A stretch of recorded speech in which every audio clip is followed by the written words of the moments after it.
response was awful, and I think that it's dangerous and ahistorical for us to continue to say this is a generational issue unless you're like 85, right? Because a 62-year-old, however old he is, 60-something-year-old man who's been in politics for at least 40 years, when Anita Hill happened 30 years ago, this is not a generational thing. We've been talking about sexual harassment for 3 decades, right? It was never okay. It wasn't okay during the Mad Men era, but there was no pathway to accountability, no real pathways to accountability for a lot of the people who experienced it. But 30 years after Anita Hill, you have to stop saying it's generational.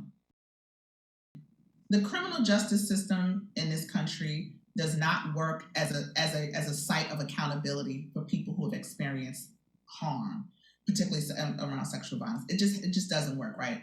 Bill Cosby, blah, blah, blah. We can name a whole bunch of reasons why. There are very few accountability measures that we have. We just, that's just the reality of the thing. And so it makes folks like us thirsty to see somebody be held accountable. You have to be able to say, we want to be able to say, this happened to me, and somebody has to care. Somebody should be responsible, right? We are. I feel like, my feelings, we're collectively responsible for each other. So yes, I do think people feel, it's okay that people feel like it's a win. It's okay that people feel there's some catharsis, there's some sigh of relief. There is women who came forward, testified, Bill Cosby was arrested, tried, and jailed.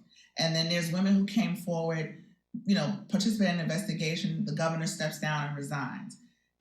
Both of those things could be flip-flopped. Bill Cosby could have spent the rest of his life in jail, the governor could have not resigned. We cannot control what the people who have caused harm do.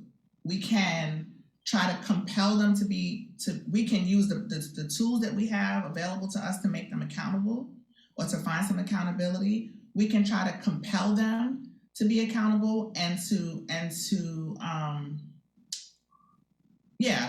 compel them to be truthful and accountable, but we can't control how they respond to our call for accountability. We can't control how they respond to our truth. But I really want people to focus on the truth part. It is vital that we have a society where people understand that women, people generally who experience harm, will walk in their truth. And that is the thing that compels people not to harm, right? That you can't do this with impunity. We are the generation, this Cuomo wants to talk about this being a generational thing.